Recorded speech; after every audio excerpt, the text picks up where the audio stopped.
With a rumoured raid and what looks like challenging PvE content at endgame in the division, I've come up with the best theory-crafted healing, damage dealing and tanking builds to help you utilise your characters to their full potential on release. I'll be going over all of these for each of the builds, including where to unlock skills, skill mods, talents and perks. Now if you're a squad leader, I'd recommend watching each section of this video because each build works well together, therefore it works well in a squad. But if you know exactly what you want to be on release, select the build you wish to know more about below. By choosing a healer, you've opted in to be the backbone of the squad. Your awareness and consideration for your squad must be a priority at all times. If you find yourself overwhelmed in high-octane situations, this build may not be for you. The skills you'll want to go with are the First Aid skill and the Support Station skill. First Aid is for quick, powerful heals, where the Support Station is for small overtime heals, which you will need to have out as much as possible.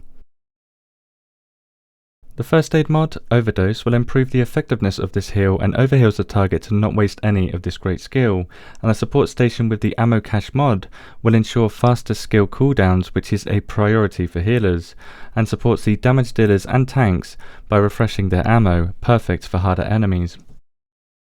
The 4 talents you'll want to choose are as follows: Combat Medic, Battle Buddy, Triage and Tech Support. With Combat Medic, using a medkit within 20 meters of other squad members will also heal them for 40% of how much you got healed. Battle Buddy gives you and the person you revive 10 seconds of a 50% damage reduction upon revival, giving you a chance to heal up. Triage reduces your skill cooldowns when you heal someone, very important for healers, and Tech Support prolongs the duration of your support station by 10% when you kill someone.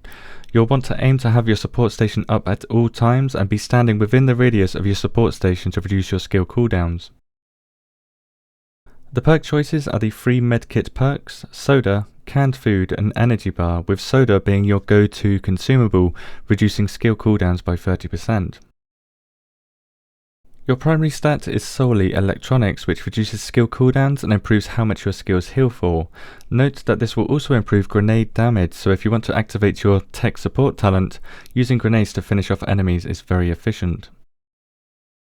The attribute you want to stack is Skill Haste, which reduces skill cooldowns, but I've also added some damage dealing attributes to help you activate your Tech Support talent too, because most gear pieces will have more than one attribute assigned to it. The weapon mods you'll want to go for are the Silencer for reduced threat, anything that reduces skill cooldowns, and damage once again for the Tech Support talent.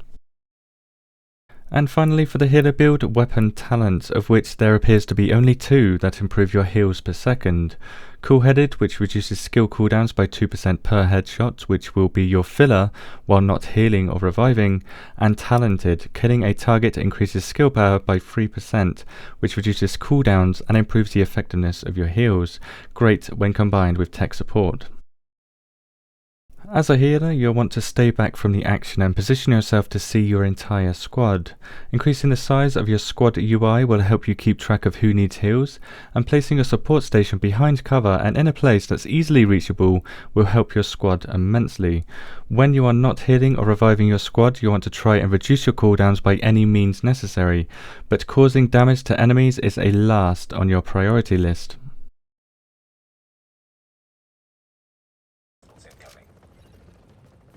By choosing a damage dealer, you've opted in to be the glass cannon of the squad. Your priority is making the most of opportunities by pumping out the highest amount of damage you can without generating too much attention. If you find yourself bored or unimportant while playing this role, tanking or healing might be a better choice for you.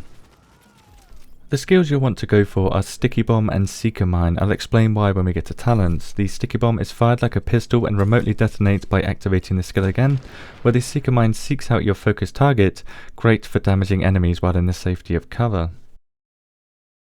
The Sticky Bomb mod, BFB, will improve the radius and damage of your Sticky Bomb while giving you a chance to make affected targets bleed, and the Seeker Mine mod, Cluster, will improve the chances of making multiple targets bleed and will provide a nice talent buff, which we will get into in a second. Causing targets to bleed in this build is important for this build to work to its maximum potential. The 4 talents you'll want to choose are as follows: Chain Reaction, Demolition Expert, Tactical Advance and Shrapnel. Chain Reaction goes hand in hand with the skill mods applied to your Sticky Bomb and Seeker Mine, causing explosive attacks to do 40% more damage when damaging multiple enemies. Demolition Expert increases that 40% by yet another 40% if you manage to get a kill with an explosive attack, and will prolong this explosive damage bonus for another 15 seconds, a must-have talent. Tactical Advance yet again increases a percentage of your damage by distance travelled from cover to cover. Now to travel from cover to cover, aim at a different piece of cover and hold down the cover button. For every 1 meter travelled, damage is increased by 2%. The best part of this talent is that you can do this while out of combat. With these 3 talents alone, you can easily increase your explosive attacks by 100%, but with Shrapnel as your 4th and final talent, you can apply Bleed to increase this damage further. The Shrapnel talent gives your explosive attacks a 30% chance to affect all targets within 10 meters, giving you an almost guaranteed chance to apply Bleed with how Seeker Mine splits into multiple explosives and the increased radius of your Sticky Bomb using mods. Remember that fragmentation grenades also cause bleeding. Here are the perks I'd recommend getting with this build: explosive bullets, grenades, soda, energy bar, water and special ammo. Now, I'm not sure if explosive bullets cause explosive damage to all targets, but the splash damage caused by explosive bullets most likely does, increasing your damage to insane amounts while activating your talents that I've just mentioned. Grenades will certainly cause explosive damage, so will be a nice filler when your skills are on cooldown. Soda is used for non-elites, but I'd recommend using explosive bullets anyway instead. And water is for elites with a nice 20% damage bonus. Again, I'm not sure if explosive bullets will be better than using water. Stats are where it becomes difficult for damage dealers because explosive attacks are their bread and butter in terms of skills, talents and perks, so this may very well suggest that electronics is a way to go for damage dealers, but until we do some in-game experiments, we don't know if firearms will outweigh electronics. So until we do know, stack the firearm stat just to be safe. Attributes are straightforward for damage dealers, but you should prioritize the all weapon damage bonus and the damage bonus depending on the weapon that you are currently using, whether it's an LMG, assault rifle, pistol, etc. Weapon mods include anything that reduces threat, so a silencer for sure, and anything that improves weapon damage. Very straightforward again. There are many weapon talents for damage dealers, so choosing the right one will depend on your stats, attributes and your weapon.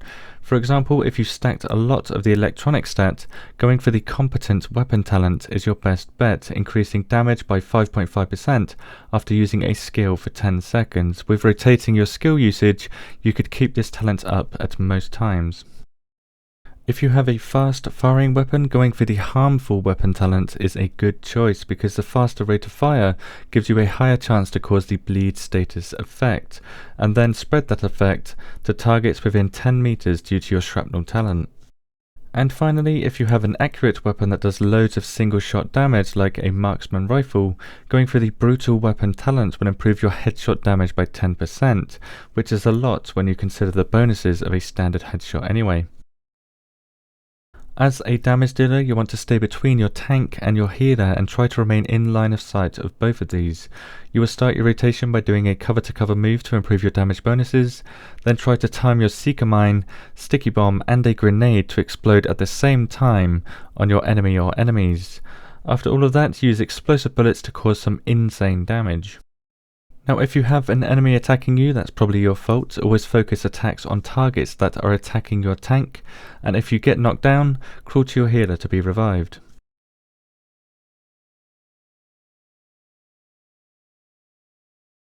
By choosing a tank, you've opted in to be the punch bag of your squad. Where you go, others will follow, so leadership skills and knowing a lot about the game is a bonus, where awareness of your surroundings is a must-have to keep targets attacking you instead of attacking your squad. The skills you'll want are Ballistic Shield and Smart Cover. Ballistic Shield is what you'll be absorbing damage with, and Smart Cover is to benefit your squad and yourself while Ballistic Shield is on cooldown. The Ballistic Shield mod, Reactive Targeting, will make you faster on your toes with the Ballistic Shield and gives your shield more health. An added bonus to this skill mod is how it pulses targets that attack your shield, letting squad members know who to attack and tells you which enemies are not attacking you. The Smart Cover skill mod Recharger will regenerate the health and reduce cooldowns of anyone using it, great for your whole squad and yourself while your ballistic shield is on cooldown. The 4 talents you'll want are Critical Save, Strike Back, On the Move and Shrapnel. Critical Save increases your damage resistance by 40% for 10 seconds when you use medkit on low health. Strike Back reduces your cooldowns when you are low health. On the Move allows you to get a 30% damage reduction bonus if you kill a target while moving, great when combined with the ballistic shield, and Shrapnel allows you to spread bleed status effects among enemies, good for getting groups to attack you. The perk choices are the free medkits, grenades which you'll be using to get groups to attack you, explosive bullets, again good for getting groups to attack you, canned food, soda, energy bar, water and special ammo. Your primary stat, believe it or not, is electronics because your ballistic shield health scales much higher than stacking stamina alone, and electronics helps with skill cooldowns and crowd controls with grenades. Your secondary stat is stamina or firearms, depending on whether you need more health or whether you need more threat. Tanks benefit from many attributes, but your primary attributes should be threat, depending on whether or not you need it, skill haste, health on kill, armor, health regeneration, protection from elites, and all damage resistance. The others are not as important, but still effective. For weapon mods, never use a suppressor because they reduce threat, and anything that has your primary attributes on it is fine. Finally, for the tank, here are the 4 weapon talents that are most beneficial for this build. Predatory improves health regen on killing a target. Sustained, killing increases your health. Self-preserved, you regen health when you crit targets. And restored, killing a target removes status effects from you. As a tank, you'll want to stay between the enemies and your squad as much as you can, hence why the ballistic shield is so important, allowing you to stay on the move while in cover and reap some great benefits by doing so. The biggest problem you'll face is positioning yourself so your healer can heal you, and so every target that is attacking you is hitting your shield and not hitting your squishy backside. When your ballistic shield is on cooldown, get to a nice piece of cover and use smart cover. This is when you are most vulnerable, but remember to use medkits only when you're at low health to apply the critical save talent. When your ballistic shield is ready again, resume staying on the move and keeping yourself in a good position. If you're a squad leader or you just happen to watch the whole video to improve your knowledge of everyone's role in the squad, then these builds will be very efficient when combined in endgame content, but they may not be perfect, so take this video with a grain of salt.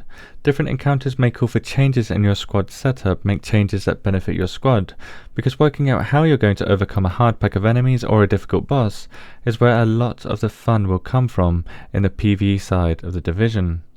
Thank you for watching, and the links to the resources I used in this video are available in the description.